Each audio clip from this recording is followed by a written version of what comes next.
Hello guys and welcome back to Technofur. Today is a very special video because it's the first tutorial kind of that I'm making where I'm actually showing how I make this kind of animatronic masks.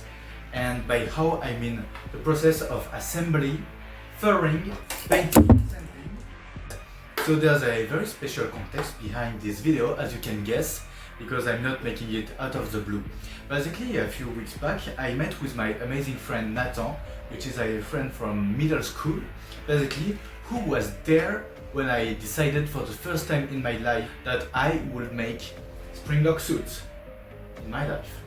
So he's an OG, you know, he's the original friend, one of them who was there when all of this springlock initiative stuff started. He asked me for something special. He told me, yeah, I think I would be interested if, you know, you were to make a SpringBonnie mask and sell it to me so that I could wear it to conventions and stuff like that.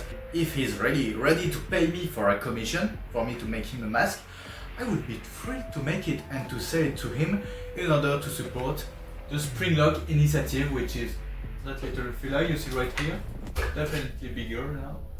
So I said, yeah, I can. And here we are today. It's one of the inciting reasons for why I made this mask. It's the way I had to remake a SpringBonnie mask, because if you remember my first SpringBonnie mask file that I've released, and I have made a tutorial about maybe 1 or 2 years ago, it sucks. Looking back, I've improved so much that looking back, it's just bad, it's just terrible, and people keep downloading it. I think I've had like hundreds of downloads on this mask in particular. Now, me right now filming this video, I don't have any idea how long it will take, how much material I will use, but I'm still gonna give you a little exhaustive list of materials that you can invest in order to make your own yellow rabbit / SpringBonnie / golden bunny / springtrap mask. The first thing that you'll need is my file, because of course I've released these files on Patreon, Cos3D and Etsy, my Etsy store. So you need to buy the file and to 3D print it. The money goes directly into supporting the springlock project, which you like and is maybe the reason why you're watching this channel. It can be printed in PLA, in PETG, in ABS, any filament that you like.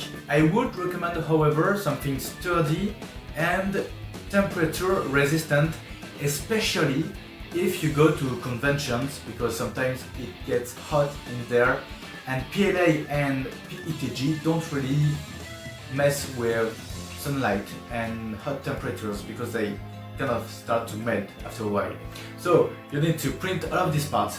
The parts that need to be printed with high infill is the support, okay? The support structure, that is the main structure that assembles everything inside of the head. And for every single other part of the suit, you can make it 5%, less than 10% infill, 3D cubic infill, that could work.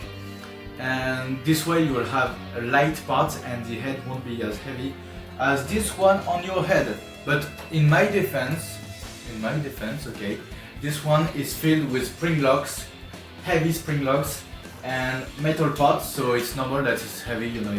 Then you need to invest in sewing material. I know you have to sew for this one because it's a very low polygon model, unfortunately, because it comes from FNaF VR, and that FNaF VR's models are completely optimized to be extremely light in terms of polygons.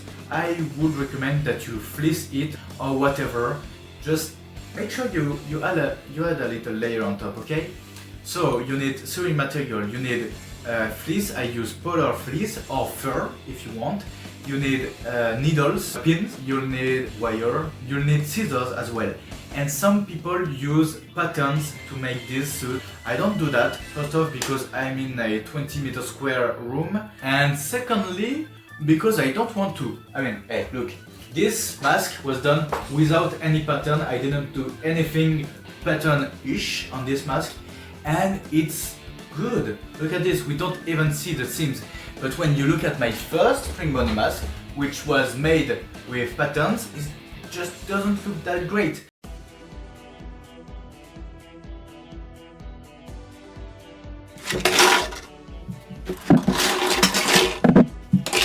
This mask comes into a multitude of different parts that you can almost all see here, maybe not all. And I'm gonna let you in on little secrets on all of these parts. In every single of my animatronic masks, the parts come with little grooves right here, which allow you to slot the parts in and make sure that they fit perfectly without moving, so that you can position each part the way that you want. As you can see here, all of the ways to make the animatronic fit together, the mask, sorry, not the animatronic, is on this little support right here. This is the support part, and it screws together using M6 screws. Now, if you want to make the mask size for a child's head, you will have to convert it to a size that will turn this M6 screws into either M5 or M4 in order to still be able to assemble all of this stuff. Once you've printed this whole part, you can just remove the support. There it is. All of the supports are removed. Of course, there are supports on many more parts, but you know, I just did this one in front of the camera. Also, you might notice that on the back of each head that I'm selling is Technofur. This is my little watermark that I put on each of my masks so that people don't steal my file.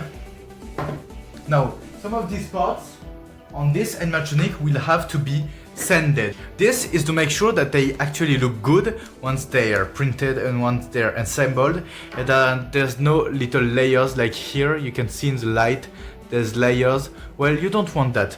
So what you need to do is coat it with a primer, as you can see here, and to sand it with this kind of paper like here to sand.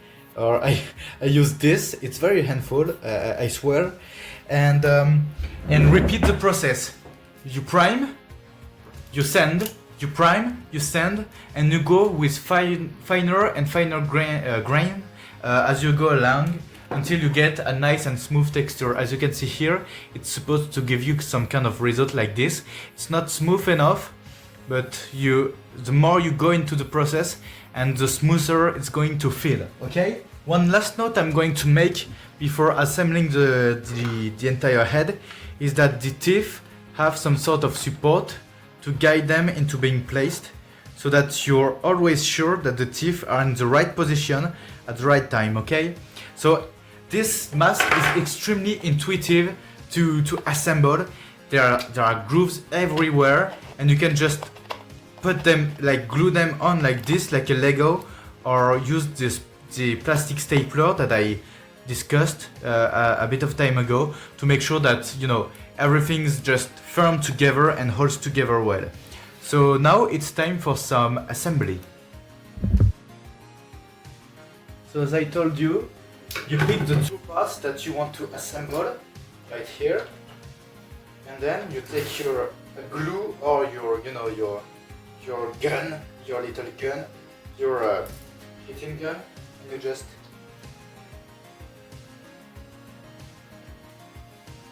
it's important to do this in a well-aerated area, you know, where you can have air going in, so that you don't smell too much weird fumes that get into your head very easily, you know.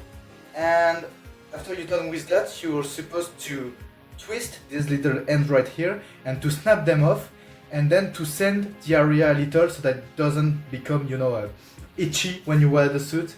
It doesn't poke out and, you know, hurt you in any way.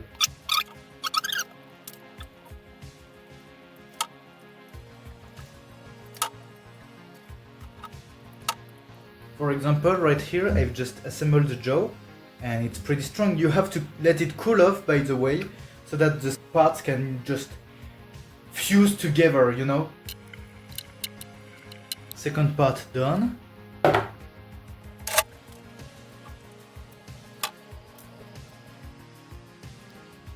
And after some time working, look here, I finally assembled the head. Now I have separated the muzzle from the head still, because this will be a different material and color from this. So the next step is to, well, I started to assemble the inside of the mask with some M6 screws, which are screws of the 6th dimension, of course. And basically I assemble the head itself, and then I'm going to do the furring part of the head. No, I'm not going to explain how to fur it, because there are a lot of different techniques, and I don't feel like I'm competent enough to give an in-depth tutorial as to how to fur this. But basically, I take a big sheet of fabric, I wrap it around the head, I cut in the middle, I glue everything, and then I cut, right around here. I repeat the process on the back of the head, hiding the Technofur logo right here, and then I sew all around the mask using the hands-on stitch method, okay? And I do the same for the ears, and once it's all done, I'm going to do the same for the muzzle as well, and then I will finally assemble every single thing. Now, before you fur the suit, don't forget, you have to put the screws and everything inside of the parts so that they hold together, because once they are assembled, and once you fur these parts, you can't take the screws out. So you fur them right now, or at least you fur the front, then you assemble, and then you fur the back or something, so that you can have a little bit more leeway, But what I mean is, you should really just be careful in the assembly order for this mask, okay?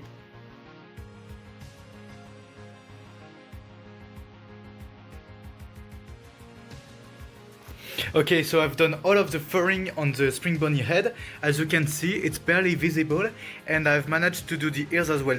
There's a little bit of defects here and there, but I think it looks great otherwise, clearly.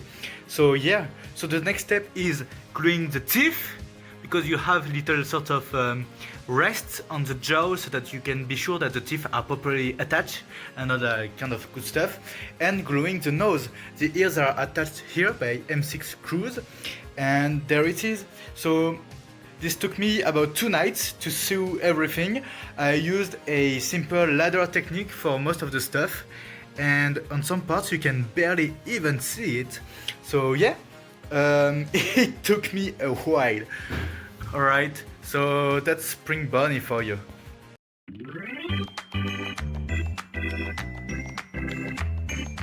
And there it is, my friend, the yellow rabbit. So as you can notice, I have polished the nose so much that it actually reflects light, so I'm pretty proud of it. And I have made it so that the jaw actually keeps closed in its normal position and can open, so it can do yeah. The teeth are glued, they are not supposed to come out, so that's nice. The ears are still earring, and I think that this mask is much better than this mask. Well, this is because this is the latest one, but it's not actually completely finished, because I will be adding a little element, which is obviously the eyes, plural.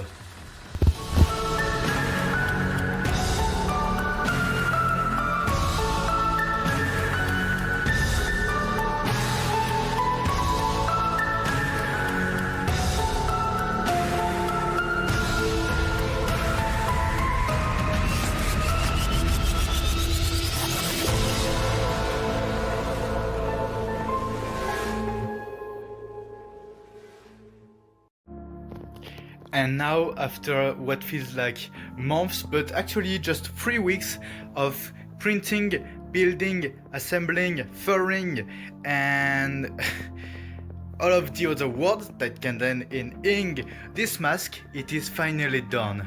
So as you can see, I've just added the eyes, which are actually see-through, so I can just, look through the eyes while wearing it. And just a little recap of this mask. Of course, it's got the muzzle and ears in a different color from the rest of the head. The snout is painted black with a metallic shine effect, and so are the eyes, but in white. See-through eyes, teeth, the jaw can open and close, and so far it is just an absolute win. This mask is the best one that I have ever made. And you can build it too, because the file is actually available on my Cult 3D page and Etsy profile. So if you want to make the exact same mask and follow the same steps as me, you can go on my Etsy profiles or Cult 3D page and find the files, not the physical product, for the SpringBonnie head. Very soon I'm going to start taking actual commissions so that you can buy this not this one because it's for a friend, but you can buy your own SpringBonnie mask too. There will be a very limited amount of slots because, as you can guess, this took me a lot of time and I need a lot of free time to actually get to build this. But you can maybe one day buy your own mask from Technofur. It is I, Technofur. Thanks for watching this video, and I leave you with some pictures and videos of this amazing mask.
C'est bon.